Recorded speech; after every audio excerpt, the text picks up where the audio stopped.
Meu nome é Lohane e eu vou falar sobre os solos hidromórficos, que são aqueles solos definidos pelo excesso de umidade. Vou abordar as principais características desses solos, vou dar como exemplo de solos hidromórficos os gleisolos e os organossolos. Vou falar brevemente das principais características deles, porque eles são tema em seminários de outros alunos, né? E ao final vou colocar um vídeo complementar com relação a esses solos. Os solos hidromórficos, eles são solos intrazonais, né, que são aqueles solos bem desenvolvidos, além de serem bastante influenciados pelo local onde eles se encontram e também pelos fatores externos. Geralmente, eles estão presentes ao longo dos cursos d'água, né, por isso eles apresentam esse certo excesso de umidade, né. Aqui no caso, eu vou dar como exemplo os gleisolos e os organossolos, esses solos que estão geralmente associados às várzeas ou planícies de inundação, que é esse local mais baixo da paisagem, né, próximo aos rios, e por isso esse local está mais passível de ser inundado. Como principal característica desses solos, temos uma baixa drenagem, né, o que acarreta na saturação por água. Aqui no caso das várzeas, dos solos presentes nessas várzeas, eles vão ficar saturados por água por um determinado período, né? Como, por exemplo, no período chuvoso. Esse rio aqui no período chuvoso, quando ele inunda, toda a água que sai desse rio é despejada nesse local, e por esses solos possuírem uma baixa drenagem, né? Essa água vai ficar retida aqui por um determinado período, e esse excesso de umidade é que classifica esses solos como solos hidromórficos. Então, esse excesso de umidade vai implicar na baixa oxigenação desses solos, que vai implicar no alto teor de matéria orgânica. Com relação à baixa oxigenação, na porosidade do solo, né, quando esses solos permanecem, se encontram saturados por água, né, o espaço onde deveria ser ocupado por ar, né, é ocupado totalmente pela água, então a água ocupa o espaço do ar e, consequentemente, esses solos ficam sem oxigênio. Em relação à matéria orgânica presente nesses solos, como a gente pode observar aqui na imagem, todo o material que foi erodido dessa paisagem ao entorno aqui vai ser despejado aqui, né? E sem oxigênio, os micro-organismos responsáveis por decompor essa matéria, eles não conseguirão sobreviver nesses solos, nesse local, né? E com isso, esses solos terão um alto teor de matéria orgânica por conta desse acúmulo de matéria orgânica, né, não decomposta. Os gleisolos. Os gleisolos, eles são caracterizados, né, por esse horizonte glei, que indica o ambiente redutor, né, que ocorre quando acontece no solo um alagamento prolongado, né, desse solo. Nesse ambiente redutor, como eu disse no slide anterior, os poros ficam preenchidos pela água e não sobra espaço para o ar, né? E é nesse ambiente redutor que acontece a reação do elemento ferro aderido ao solo com a água, que é o processo específico de formação desse solo, chamado gleisação, que é onde ocorre a redução e remoção do ferro.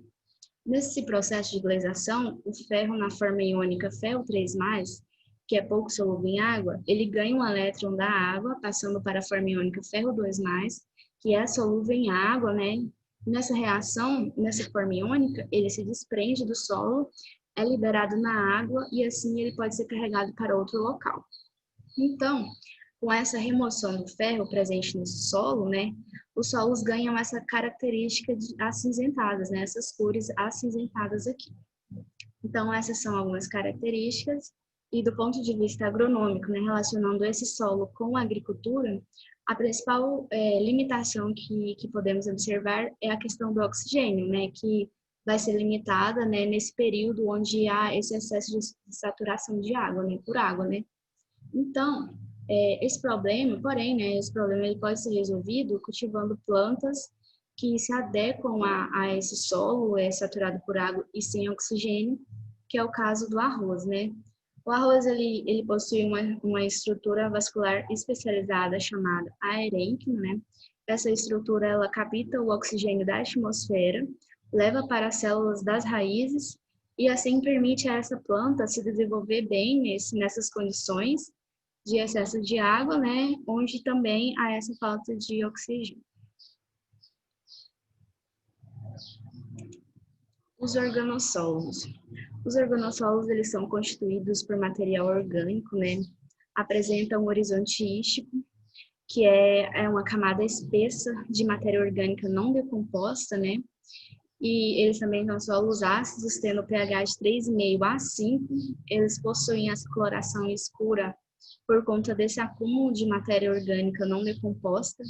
A oxigenação aqui nesses organossolo presente nessas várzeas é altamente drástica, o oxigênio aqui é mais limitado do que nos gleisolos.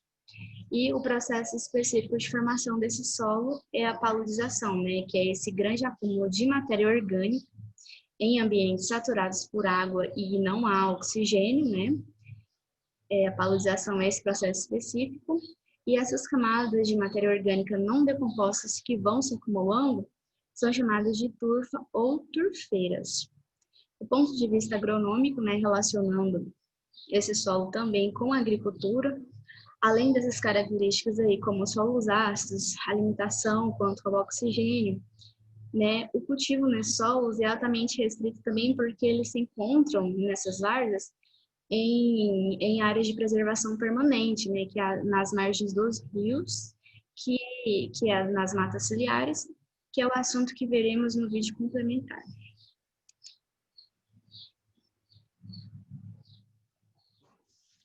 Então, vimos algumas características desses solos hidromórficos encontrados em ambientes de várzea, né? Vimos também a relação desses solos com a agricultura, vimos algumas limitações para se cultivar nesse solo, porém, há uma limitação maior ainda, que é a limitação ambiental, que veremos nesse vídeo a seguir. O vídeo ele tem 12 minutos, porém a parte interessante que nos interessa para a apresentação é de 9 minutos e 40 segundos até 11 minutos e 23.